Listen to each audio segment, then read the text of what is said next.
Audie Murphy's name still carries weight in American history, not because the country chose to remember him, but because the story refused to be forgotten. He earned more military decorations than any other American soldier in World War II, survived campaigns across North Africa, Sicily, Italy, and France, stood alone on a burning tank destroyer while German infantry advanced toward him, and then came home to become one of Hollywood's most recognizable Western film actors. None of that, however, tells you the real story. The real story belongs to a boy from Texas who lost everything before he was 17, forced his way into a war that nearly killed him several times over, and then spent the rest of his life trying to survive the peace. That is what this is actually about. Born on June 20th, 1925 in Kingston, Texas, Audie Leon Murphy entered a world that handed him very little. The seventh of 12 children in a sharecropping family, he understood early that comfort was not something life distributed freely. His father abandoned the family permanently, forcing Audie to leave school in the 5th grade and pick cotton for $1 a day, while hunting small game with a rifle kept his brothers and sisters fed when nothing else could. Those rifle skills would later prove more useful than anyone imagined. The hardest blow arrived in 1941 when his mother died of endocarditis and pneumonia. Murphy was 16 years old, and years later he described it plainly. She took something of him with her when she went, and he spent the rest of his life looking for it. After Pearl Harbor, Murphy tried immediately to enlist, but the Army, the Navy, and the Marine Corps all turned him away, underage and underweight.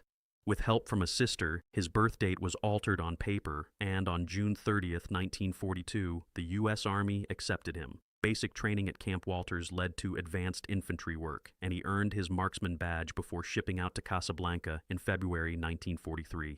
Assigned to Company B, 1st Battalion, 15th Infantry Regiment, 3rd Infantry Division, he rose to corporal by July, climbing with every engagement he survived. First combat came during the Allied invasion of Sicily in July 1943, where Murphy killed 2 Italian officers trying to escape during a scouting patrol. Malaria knocked him down twice, and each time he returned.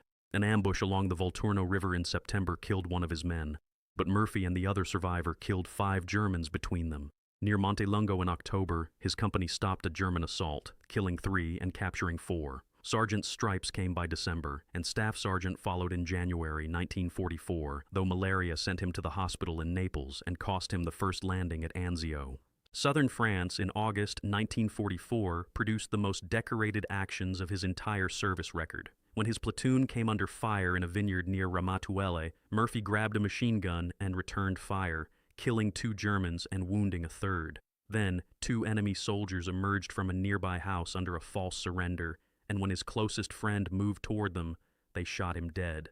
Murphy charged the house alone under direct fire, killed 6 Germans, wounded 2 more, and took 11 prisoner, earning the Distinguished Service Cross. By October, a mortar blast at the heel gave him his first Purple Heart, and 2 Silver Star citations followed in the same month, the second awarded after he spent a full hour directing artillery by radio while German fire came directly at him, leaving 15 dead and 35 wounded on the other side.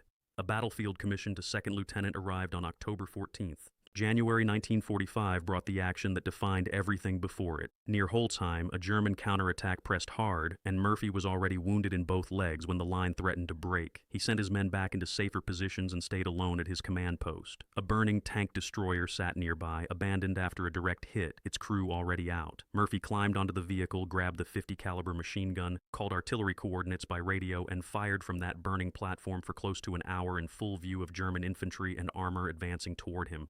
When his ammunition ran out, he climbed down, walked back to his men, and helped push the counterattack back entirely. Around 50 German soldiers were killed or wounded. The Medal of Honor was presented on June 2, 1945 by Lieutenant General Alexander Patch near Salzburg, Austria.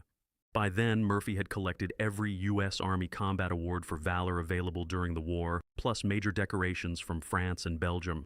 September 1945 brought his discharge as a first lieutenant with a 50% disability classification and wounds no military record could fully capture. The nightmares followed him home. Murphy slept with a loaded pistol under his pillow, fought insomnia and depression for years, and woke from combat nightmares regularly. Post-traumatic stress disorder had no common name in the public conversation yet, but the condition itself was real, and Murphy lived inside it daily. Sleeping pills became routine, and by the mid-1960s he had developed a dependency on the sedative Placidol. Rather than accept it, he locked himself alone in a hotel room for a week and broke the addiction by force. He also pushed publicly for the government to address the emotional damage war leaves on veterans returning from Korea and Vietnam, which was a harder thing to do then than people now appreciate. The man the country celebrated as its greatest military hero was privately fighting a battle no decoration could touch. James Cagney saw Murphy's face on the cover of Life magazine in 1945, identified as the most decorated American soldier of the war, and brought him to Hollywood to try acting. Early results produced little. Acting coach Estelle Harmon helped him develop his delivery, and he practiced Shakespeare and William Saroyan to improve his speech. The first leading role arrived with Bad Boy in 1949, and Universal Pictures signed him to a 7-year contract. Billy the Kid, Jesse James, and a string of Western film roles followed before the defining moment came with the 1955 film To Hell and Back, based on his own memoir, which became the highest-grossing release in Universal Studios history at the time.